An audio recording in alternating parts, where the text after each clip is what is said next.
আসসালামু আলাইকুম আপুরা, কী অবস্থা? সবাই কেমন আছেন? আলহামদুলিল্লাহ আমি ভালো আছি।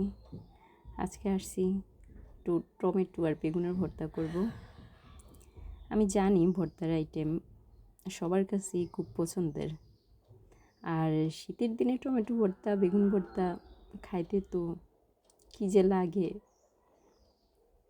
আর আমার ছেলের তো ভর্তা হইলেই হয়, আর ভর্তার সাথে যদি একটু ডাল আর লেবু, একদম।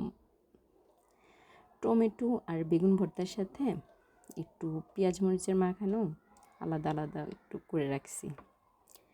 এখন আমার ছেলে আসছে, এসে বলতেছে যে আম্মু, কোনটা বেগুন ভর্তা আর কোনটা পেঁয়াজ মরিচের মাখানো বুঝতেই তো পারতেছি না। এখন বলে যে আম্মু যাই হোক, আমাকে আগে ভাত দাও, ভর্তা দেখলে বেশি ক্ষুধা লাগে। এবার দেখুন আমার ছেলের খাওয়ার পর কি একটা রিয়েকশন যে দিল। আর আমরাও এখন খেতে বসে যাই। পরবর্তী ভিডিওতে আবার দেখা হবে। আমার জন্য সবাই দোয়া করবেন। আজকে এই পর্যন্তই। আল্লাহ হাফিজ।